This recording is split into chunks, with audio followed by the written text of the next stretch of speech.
प्रगतिको बाटोमा दौडिन्थे म पनि, यदि ठेस लाग्दा उठाइदिने कोही भए। भक्का नछाडी रोइदिन्थे बरु अँगालोमा बेरी, म छु तेरो, किन पिर गर्छस् कसैले भनिदिए। यो चार दिवारभित्र मलाई एक्लै रोएको कसले देखेको छ?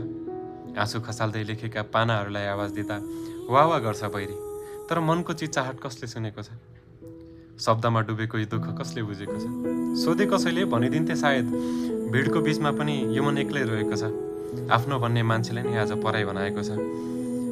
मेरो हाँसोको पर्दा पछाडि दुःख लुकेको छ। खैर, यो मुटुभित्रको घाउ कसले देखेको छ? रातभरि सम्झनासँगै जागेको छु, सपना मरे आफन्त छुटे, आफ्नै पीडाहरू समेटी यो कविता लेखेको छु। सोध्लान् सबैले आज किन उदास देखियो? म भन्छु केही होइन, तर भित्र मन रोएको छ। कहिलेकाहीँ मन रुँदा लाग्छ एक अङ्गालो पाए हुन्थ्यो। खैर, कसले बुझ्छ यो मनको दुःख? मै मरे हुन्थ्यो।